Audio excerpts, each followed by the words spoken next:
జనసేన మహిళా నేతగా చెప్పుకుంటున్న ఆరణి కవిత పక్కా వైఎస్ఆర్ కాంగ్రెస్ పార్టీ కోవర్ట్ అని కేవలం తన ఉనికి కోసమే జనసేన పార్టీ పేరు చెప్పుకుని కాలం వెల్లదీస్తోందని ఆమె భర్త చంద్రమౌళి పేర్కొన్నారు.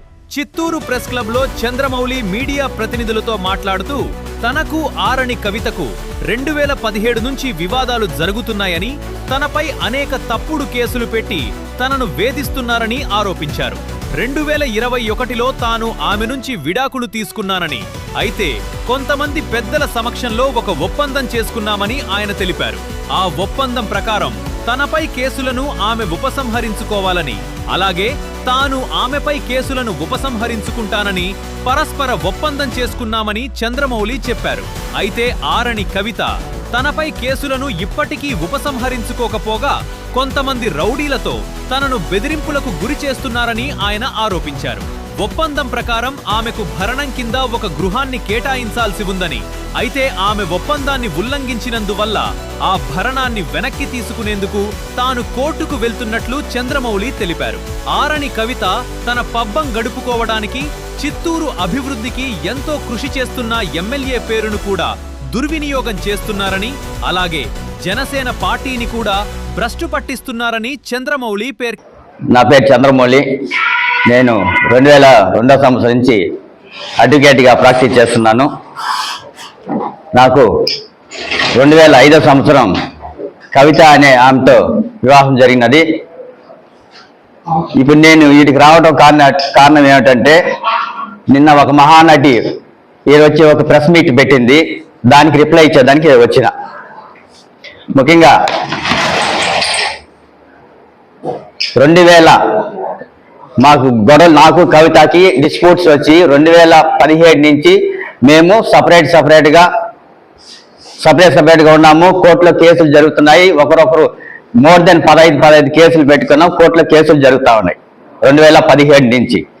ఈమె కోర్టులో డీవీసీ నాకు షెల్టర్ ప్రొవైడ్ చేయదని చెప్పేసి 2021లో కోర్టు ఆర్డర్ ప్రకారం షెల్టర్ ప్రొవైడ్ చేయమని చెప్పి కోర్టు ఆర్డర్ ఇచ్చింది.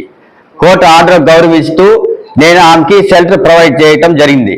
దాని తర్వాత నేను అదే ఇంట్లో, నేను ఒక పోర్షన్లో ఉండే దాంట్లో నేను లేని సమయంలో ఆమె ఇల్లు పగలగొట్టి నన్ను రానీక నా ఇంట్లో ఆమె వచ్చి దూరింది.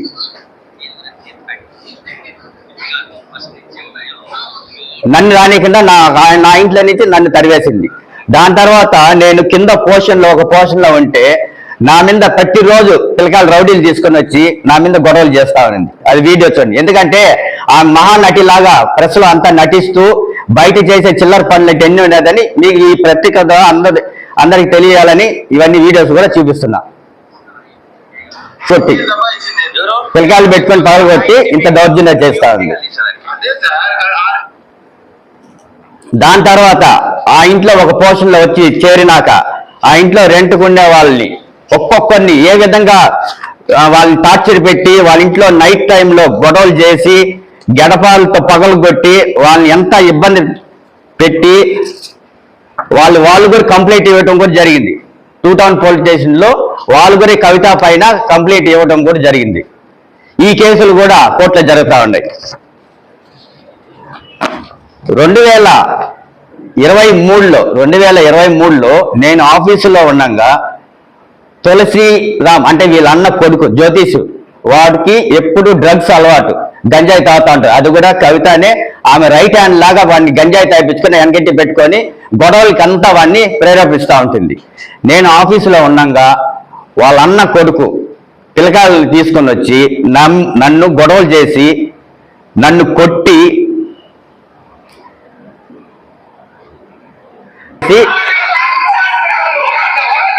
నన్ను కొట్టారు. ఈ సీసీ ఫుటేజ్లో రికార్డ్ అయినాయి ఇవంతా. దీని ద్వారా కూడా నేను కేసు కూడా పెట్టడం జరిగింది. ఈ విషయం పైన నేను కేసు కంప్లైంట్ చేసినప్పుడు ఎందుకు మా అన్నని కొట్టారు, మా తమ్ముడు వాళ్ళు వచ్చి వీని అడగడం జరిగింది. అడిగిన దానికి మా మీద కూడా తప్పుడు కేసు 2 టౌన్లో పెట్టారు. ఆమెకు ఒకటే జనసేన పార్టీ, నేను పిఓసి, నేను ఏది చెప్తే అదే అనేలాగా చేస్తానది. జనసేన పార్టీ తరపున ఏ రోజు కానీ ఆ ప్రెస్ మీట్ పెట్టిన లేదు, ఏ దానికి గారు కౌంటర్ ఇచ్చినా ఏం కానీ చేసలేదు. ఇప్పుడు ప్రజెంట్ ఏమరా అంటే మన ఎమ్మెల్యే గారిని, ఎమ్మెల్యే అన్ని మన చిత్తూరులో అంతా మంచి పనులు చేస్తున్నారు, ఆయనకి మంచి పేరు ఉంది, మంచి గుడ్ నేమ్ ఉంది. ఆ ఎమ్మెల్యే పేరు అడ్డం పెట్టుకొని ఈమె చేసే అరాచకాలు మన ఎమ్మెల్యే కూడా తెలియదు. ఈమె చేసే అరాచకాలు చాలా ఉన్నాయి. మీరు టౌన్లో ఎవరినడినా కూడా చెప్తా ఉంటారు, ఎవరినడినా కూడా చెప్తా ఉంటారు. మాకు 2023లో పెద్ద మనుషులు అయినటువంటి మా కుల పెద్దలు, బలి సంఘం పెద్ద మనుషులు ఓఎం రామదాస్ గారు, కాజూరు బాలజన్న, ఇంకా చాలా మంది అంతా ఒక 12 మంది వచ్చి 2 టౌన్ పోలీస్ స్టేషన్లో ఈ కంప్లైంట్లు పెట్టినప్పుడు మమ్మల్ని పిలిచి ఇద్దరిని కూర్చోబెట్టి రాజీ చేసే ప్రయత్నం చేశారు, రాజీ చేశారు. ఆ రాజీ చేసేటప్పుడు మాకు టర్మ్స్ అండ్ కండిషన్ రాసుకున్నాం.